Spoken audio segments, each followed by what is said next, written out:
E aí, pessoal, tudo bem com vocês? Hoje a gente vai conversar um pouco sobre um quadrinho chamado Guarani, A Terra Sem Fim. Bom, sobre o que se trata esse quadrinho? Aqui a gente vai acompanhar um fotógrafo francês que vem da França até o Uruguai na intenção de ir até uma tribo guarani no interior do Paraguai para tirar algumas fotos. O que acontece?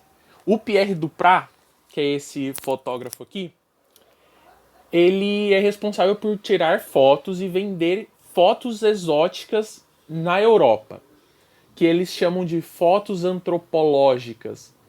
Mas assim, o quadrinho deixa claro que, na verdade, se pagava-se muito caro por fotos de mulheres nuas com o intuito de, não, a gente está fazendo isso pelo bem da antropologia, para conhecer culturas.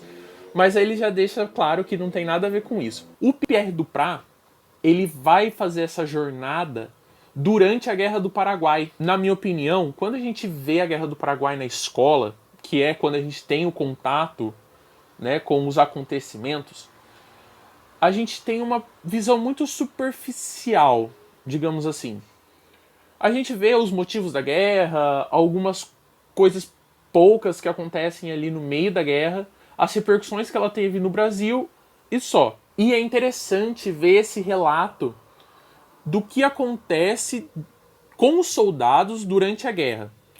E como o Pierre Duprat é um estrangeiro que está nessa situação, os personagens explicam as coisas para ele.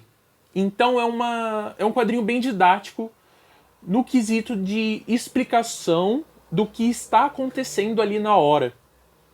E assim, eu particularmente não sabia das coisas que haviam acontecido durante a guerra, de assassinato de civis. Assim, a gente imagina o que aconteça, porque guerra é guerra, né? Então, assim, assassinato de civis a sangue frio acontece, assassinato e punição de desertores no pau de arara. Tem cenas aqui nesse quadrinho que são fortes. Então, esse quadrinho ele é um quadrinho muito forte para quem tem uma sensibilidade maior. Eu mesmo teve alguns momentos aqui que eu falei, cara, isso aqui é muito pesado de ver, né? E nisso eu já puxo uma das coisas mais interessantes nesse quadrinho, que é o visual. Dá vontade de desencapar ele, colocar todas as folhas em quadros e pendurar pela casa toda, porque esse quadrinho é lindo demais. Então, o Pierre Duprat, ele chega no Paraguai, ele chega no Uruguai, vai pro Paraguai e tem um período ali que ele passa tirando fotos da tribo. E qual que é a grande questão desse quadrinho?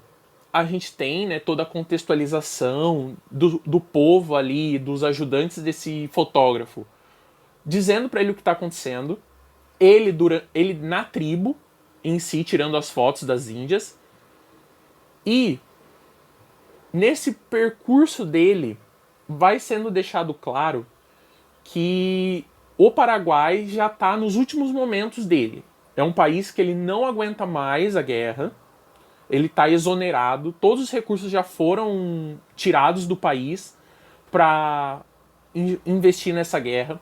Inclusive tem um fato muito interessante que o Solano Lopes, que era o ditador do Paraguai na época e que estava sendo perseguido pelo governo do Brasil, Uruguai e Argentina, ele mandou derreter os sinos de todas as catedrais do país para construir 2 canhões. Inclusive, um desses canhões está hoje no Rio de Janeiro. Se você tiver a chance de ir para o Rio, depois que a pandemia acabar, vai ver onde está esse canhão. Se eu não me engano, ele está no Museu Histórico Nacional, que é aquele que fica perto do Santos Dumont. Eu vou ver onde ele está na internet e coloco aqui na tela para vocês. Então, a gente vai ver ele na tribo, ele se inteirando da cultura guarani. E como o Paraguai estava nos últimos momentos do país de resistência, todos os homens ou tinham morrido ou eram inválidos. Aconteceu um esforço de guerra da população paraguaia em que as mulheres iam para a guerra, em que as crianças iam para a guerra. E isso é o ponto principal. Inclusive tem aqui na capa, né, as crianças servindo de soldado. Aconteceu um esforço de guerra em que os soldados, ou o que sobrou dos soldados, foram até as tribos Guarani e começaram a pegar as crianças à força para colocar elas na frente de combate. E nisso, o Pierre Duprat, ele tá nessa tribo, chegam os soldados, eles pegam. Assim, eu tô dando alguns spoilers lá pro meio do quadrinho.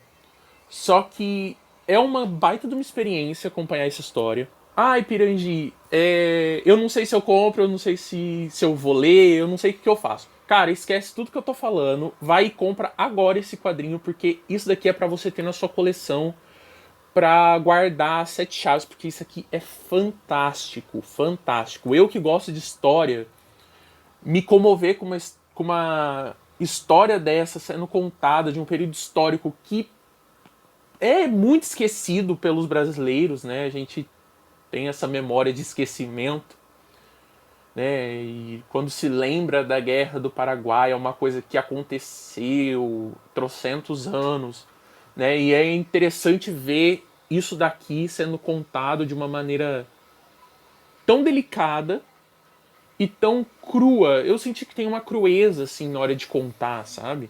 Ele deixa preto no branco, sabe? Ó, isso daqui tá acontecendo, é isso que vai acontecer e é isso, ponto. Né? Só que é de uma delicadeza o jeito de se tratar a história, o jeito de se tratar as crianças, o jeito de se tratar toda a tribo que o Pierre Duprat vai visitar. E depois disso a gente chega no fim. É um quadrinho curto, dá pra ler em um dia. Eu acho que tem umas 120 páginas, 140 por aí. E é triste ver, pelo menos o que foi retratado nesse quadrinho, como os momentos finais da guerra foram uma questão de embate de egos, sabe? O Solano Lopes não ia desistir do governo do Paraguai. O Brasil não ia desistir de pegar o Solano Lopes, assim como o Uruguai e a Argentina também não iriam desistir de pegar esse cara e destroçar quem tivesse que destroçar para chegar até ele e falar que conseguiram matá-lo, sabe? E também é uma questão muito dúbia de o Solano Lopes ser essa figura de ter resistido às imposições externas, certo? A população era muito ligada à figura do Solano Lopes, pelo menos o que deu a entender aqui, que eles realmente acreditavam nele como um líder e a população iria defender esse líder. E você vê os outros países não medindo esforços para atacar esse cara e essa população.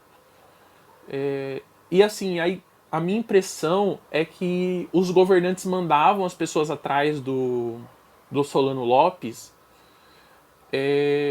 sabendo que era uma guerra que estava distante, guerra que era distante da capital do Brasil, da capital do Uruguai, da capital da Argentina, e só ia lambendo tudo que via pela frente no território paraguaio. E os momentos finais desse quadrinho são de tirar o fôlego, porque é um embate entre as forças aliadas contra o exército paraguaio, o que sobrou do exército paraguaio, ou seja, crianças. Às vezes dá uma sensação de impotência, porque como você segue tudo a partir da visão do Pierre Duprat, e ele é só um fotógrafo, ele é só uma pessoa que registra, te dá uma impotência muito grande, porque... E ele tem uma impotência muito grande, porque ele é um estrangeiro que não tem relação com aquela guerra não é dele. Embora mais pra frente ele fale que tem a sua parcela de culpa ali. E, nossa, dá uma tristeza muito grande ver que os exércitos, né, as tropas fizeram de tudo para ocultar essa vergonha na história. Como você declara vitória sobre um país massacrando crianças, mulheres, né? E assim, embora, se eu não me engane, a figura do Solano Lopes ainda seja uma grande figura no Paraguai, também não é uma figura para se vangloriar, na minha opinião, porque realmente ele foi convicto naquilo. Ele sabia que ia morrer se ele se entregasse, mas ele foi convicto naquilo, levou a população junto e deixou pessoas serem massacradas. Alerta gatilhos, se vocês, né, forem ler, dá alguns gatilhos esse quadrinho. Só que ele é um quadrinho excelente, lindo de doer. Então, vai procurar. Eu acho que ainda tem um monte no estoque da Amazon. Se eu não me engano, ele só é vendido exclusivamente na Amazon. E ele não tá caro. Ele é uma peça que vale a pena ter na coleção. Pessoal, por hoje é isso. Foi uma resenha rápida sobre um quadrinho fantástico. Eu espero que vocês tenham curtido. Deixa o joinha e se inscreve no canal, porque isso ajuda muito a divulgar o vídeo. Segue a gente nas nossas redes sociais, que logo logo a gente vai começar a postar mais material sobre livros. Vamos começar a fazer algumas lives, se der tudo certo. Se vocês não tiverem com o saco cheio de lives, inclusive deixa nos comentários se vocês querem live, se vocês não querem, o que vocês gostariam de ver aqui no canal. Espero que estejam todos bem na pandemia e a gente se vê semana que vem.